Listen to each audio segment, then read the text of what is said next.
Well, I am here with Valicity Elaine, a Christian author who writes in all the genres she's not supposed to, combining faith with fantasy and dangerous romance, creating space in the Christian market for what is now known as dark Christian romance. Everybody always asks me a lot of questions when I tell them that's what this book is. How did you start writing dark Christian romance, and how would you define it? I started writing it because I was reading dark romance, specifically Mafia. Like, I tried a lot of different genres when I was secular romance, but Mafia just really stuck with me, and I don't know why. And Mafia romance and dark romance in general, but especially Mafia romance, because like Italian Mafia bosses tend to have a very Catholic background. So there was kind of mention of religion sometimes, but it would be in such a dark way where they just be like, repent before you die, or I'm your God now. And I'm like, let's try to turn this into a way that actually positively portrays religion. And I, more than anything, I guess it's weird to say, but I wanted to see myself in the story.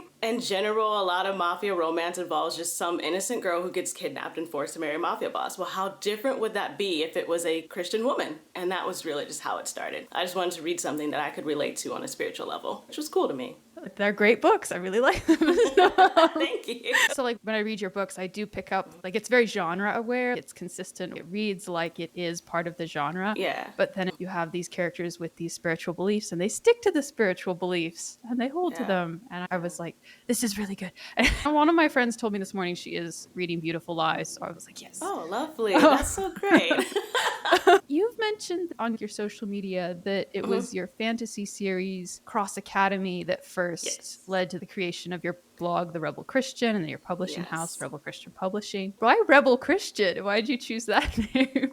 I chose it for two reasons. The first reason was that it is our nature, just as Christians in general, to rebel against sin. And I was really just like, every day we crucify the flesh, we give ourselves to Jesus Christ, and that is an act of rebellion against the sin nature of the world. But also, I was raised in the church. My mother was raised Pentecostal, and she left the Pentecostal church. So I was actually raised non-denominational. And when I was in college, I had nothing but Pentecostal friends. I don't know how that happened, but every Christian I met was Pentecostal. Growing up under a Pentecostal mom, they're very strict. That was when I made the blog 10 years ago. I was fresh out of college, fresh away from these friends, and the way that they treated me was just really awful because I wore makeup, I had piercings, I wore like lots of black and stuff. There was a period where I was gothic. Yeah, I was a Christian to them, but they were the ones who called me a rebel. They said it as an insult because I wore pants and I was different from them.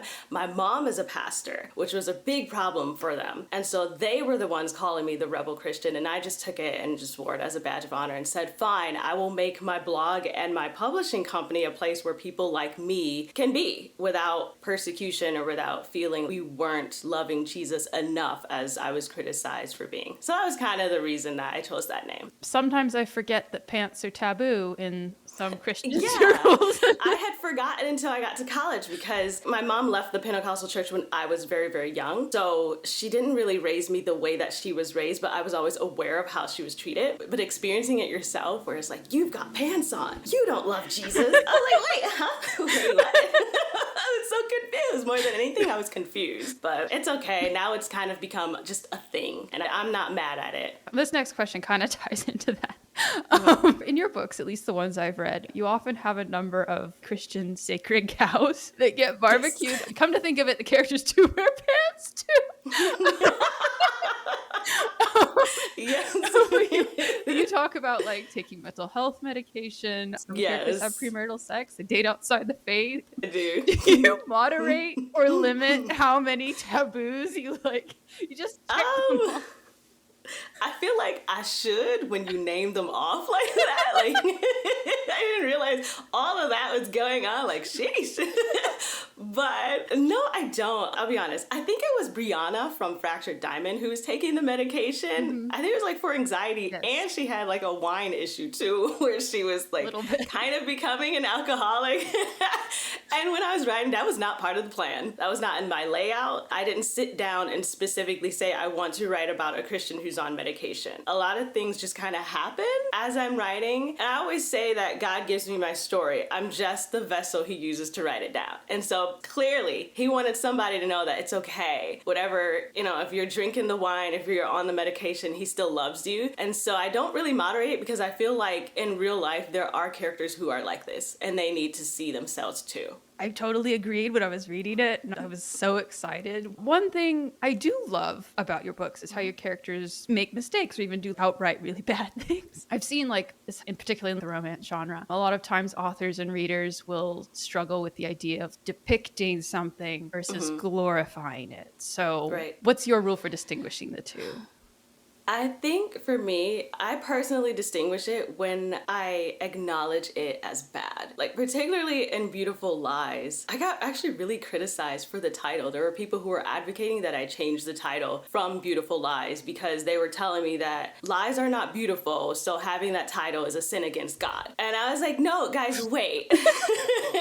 It's part of the story because Luca at one point actually acknowledges, and so does Effie throughout the story, where they know that what they're involved in isn't good. So it might seem like I'm glorifying the mafia because they're very rich, they're very beautiful, they're very powerful. But at the end of the day, they recognize that they have to kill and lie and torture to maintain this beautiful lie. And that's what the mafia is. So in my opinion, I don't feel that I glorify things because I always acknowledge this is not what God wants for us. The devil comes as an angel of light. It's okay to acknowledge that these things are cool because I think the mafia is cool. I grew up in Buffalo, which has a really huge mafia history. And in fact, there are lots of organizations and businesses and pizza places that I ate at that were built on mafia money there. So it's a rich mafia history place. And that is one of the reasons why I was interested in it. But being entranced by it doesn't mean that God is okay with it. And it's okay to acknowledge that this is cool, but I know that it's not of God. And so for that, you go from glorifying to just acknowledging it and realizing and pointing people back to God in the midst of that situation. So, and I know especially with the sex where people are like, whoa,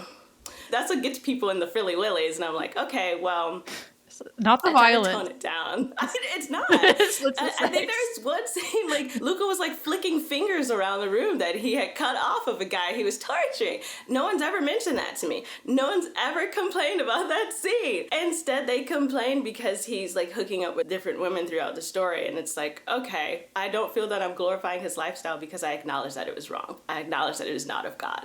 So it's something that is just a part of who he is, but it is not a good part of him. And that is what had to change when he comes into Christ. I don't know. I felt like there's a lot of emphasis on how broken and dysfunctional everyone is in the book. So I really did appreciate that. I have read books where I felt like they didn't emphasize that, but I really felt like yours especially emphasized how they're miserable. Miserable. I think Luca was just torn. I mean, he opens the story. The opening depressed me when I was writing it. Gosh, this guy he needs Jesus. But yeah, it's so funny that stood out to you because that's what I wanted. So I got through. There's actually a scene where Luca, I think it's his internal thoughts, he says the title of the book where he's like, this is all a beautiful lie. I was like, it made perfect sense to me. I don't know why people were upset. Because I haven't read it, so people just hear stuff and go crazy. And it's bro, it's called a book. That means there's gonna be symbolism. There's a meaning to this. Don't take it on the surface. You have to actually dive in to see. But man, it's whatever. A question that I get a lot from a lot of Christian authors who are just starting out, who are debating how dark they can make their books, is they're like, how dark is too dark? So how would you answer that? What you have to understand about me is that I'm different in the sense that before I switched to Christian fiction, I was deep into dark fiction. I didn't like psychological thrillers. I didn't like suspense. I didn't like cozy mysteries. I liked splatterpunk. People had to be tortured. I needed to see the blood. I don't know what was wrong with me. It's just, I was nuts. But, so for me, I realized the bar for me is way further than the normal person. So I'm the wrong person to ask because if you tell me that you writing about the mafia, somebody better be tortured in that book. It's not the mafia. But I can't say that. So for me, I always just backtrack and say, well, you know what? Ask God. Because God is smarter than me. And he knows your audience. And he knows when you're doing this out of your own heart rather than doing it to serve a purpose in the story. But I'm very big on, in all seriousness, it's not what you write, it's how you write it. You know, I write about the mafia. I have characters who have sex in my stories. But it's not these topics alone that are really bad. It's how you depict them. So I think that is where people should be most concerned. You know? I think it all comes back to the intent, and it's like ultimately like intent can't always be put in a rubric. Sometimes people have to, it's like, ask God is always a great answer. Yeah, like he's gonna know, you know. So I don't usually like conversion themes in books, but like you consistently just like pull it off for me for some reason, which is a big deal. So like, if we're going to give advice to other authors who want to write like believable, compelling, satisfying conversion storylines, like what is your secret? one thing that I always want is because my sisters, they are my beta readers. They're the only ones I have. I have 2 sisters, and they told me one time they did not want one of my characters in Cross Academy to get right with God because they knew he would change. And they're like, he's cool as he is. And I said, wait, what? This is his soul salvation.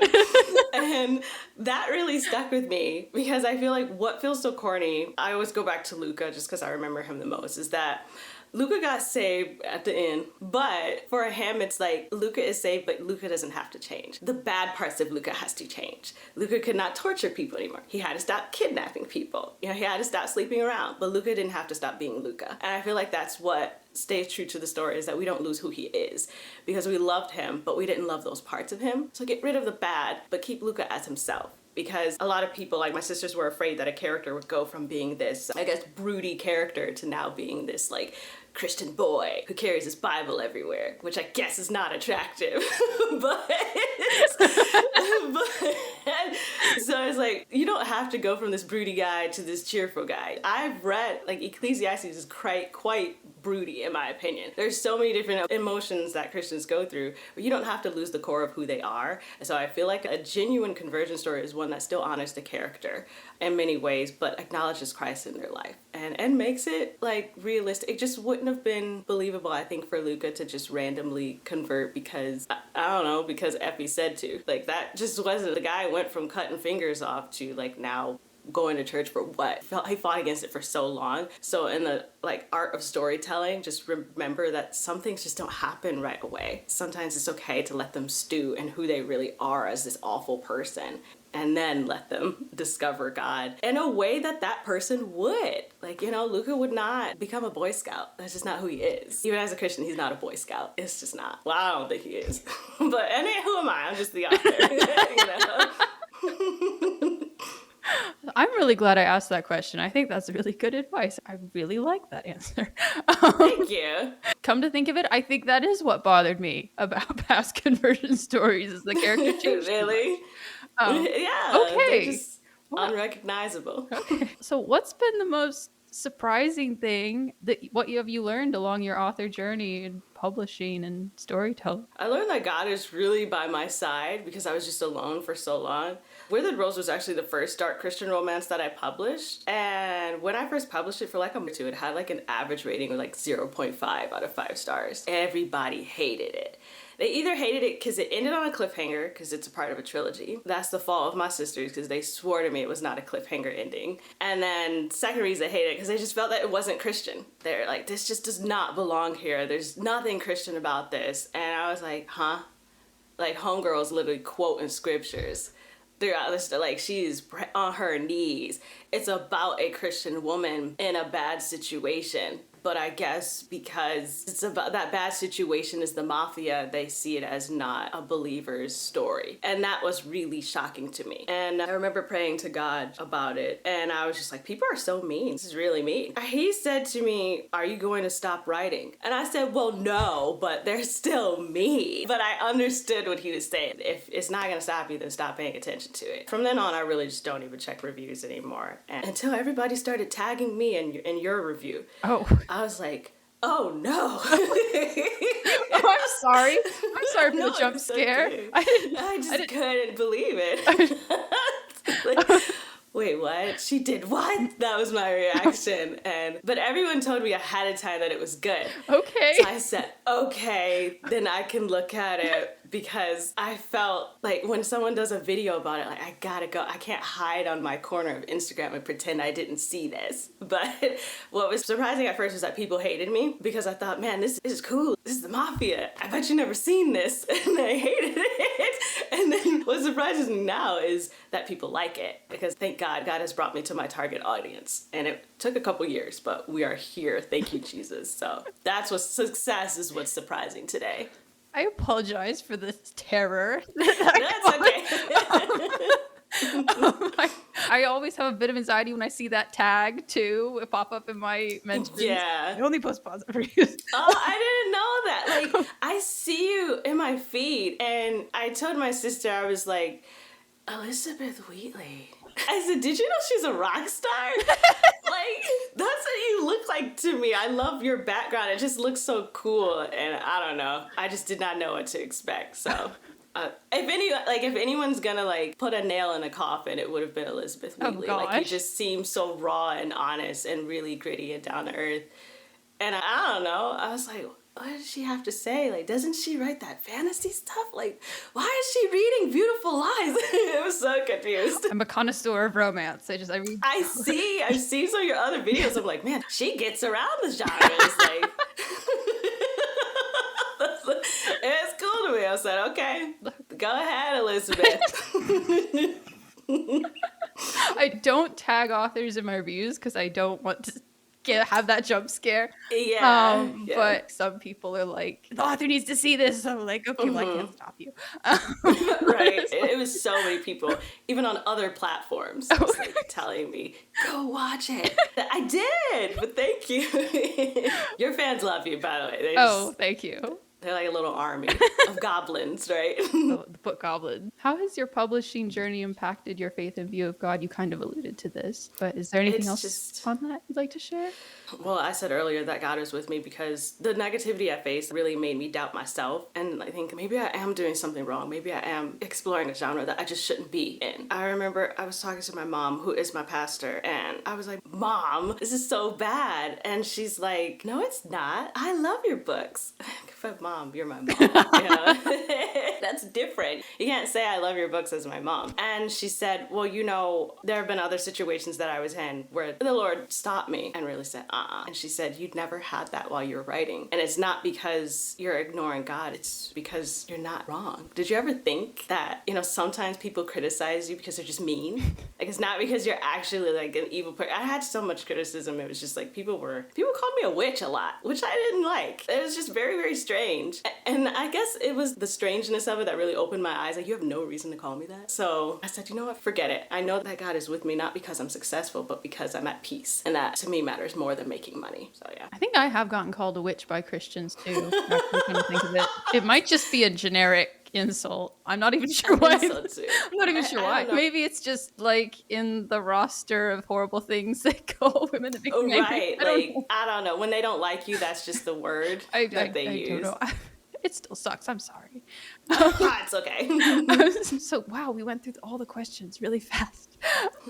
That's crazy. This has been great. Where can people find you online? And do you have any projects you'd like to tell us about? Anything coming up or recent? Yeah, so my publishing company is always The Rebel Christian. And I recently started branching away from that as Valicity Elaine. So my YouTube is The Rebel Christian. My website is The Rebel Christian. But for me, I also have a Valicity Elaine website, and either one of those, you type those in and you'll find me on Instagram, TikTok, Threads, which I think is where I first met you at, and then Lemonade, I think is the only other place, which is like a whole different side of it. It's very quiet over there. But yeah, that's it. Valicity Elaine or The Rebel Christian, either one of those and you'll find me. And when I say publishing company, it's still just me, so you don't really have to worry about some other person. I know it's a publishing company and that impresses some people, but it's literally just me with an LLC. So my new projects, I'm so happy that I actually just recently finished the manuscript for Heights and Shadows, which is something that I teased at the end of Beautiful Lies in the epilogue, I believe, and also teased at the end of Run Darling in the epilogue. Run Darling was my most recent release, and so now Heights and Shadows is the like legacy series with everybody's kids. And man, I did not realize how many people were actually anticipating this story until they started like asking me when it was coming out, and I just thought, oh wow, you guys are actually looking forward to that. I have to hurry up. So let me actually do what authors do and sit down and write it. That took me a couple months, like 4 to 5 months, I believe, but it's finally done. I haven't even made the announcement to my newsletter subscribers, which is what I'm supposed to do first, because that's like a perk. Sign up for my newsletter and I'll let you know first. Well, I mean, sorry, but You have like probably 2 weeks before I post this interview. So. okay, good. Thank you. I was thinking, like, should I say that? And I don't want to break my promise, but I just feel like it's a good place to actually mention it. But yeah, I'm super excited for that because people have been anticipating it. You know, it's kind of me stepping like a little bit away from the Mafia for a little bit. That one is about the Mafia, but after that, I think I might be done for a little bit. I've just been in it for so long and tired. I want to try writing romance in other genres. I love gothic romance, so maybe I'm going to try to step into that from a Christian perspective. And I say try, but I already have some chapters written, so it's actually a done deal. I'm gonna do that, but I don't want to say goodbye to Mafia forever. Mm-hmm. I just need to write something different, and then I'll come back to it. Those are my updates. Little palate cleanser. Yeah, that's what it is for me.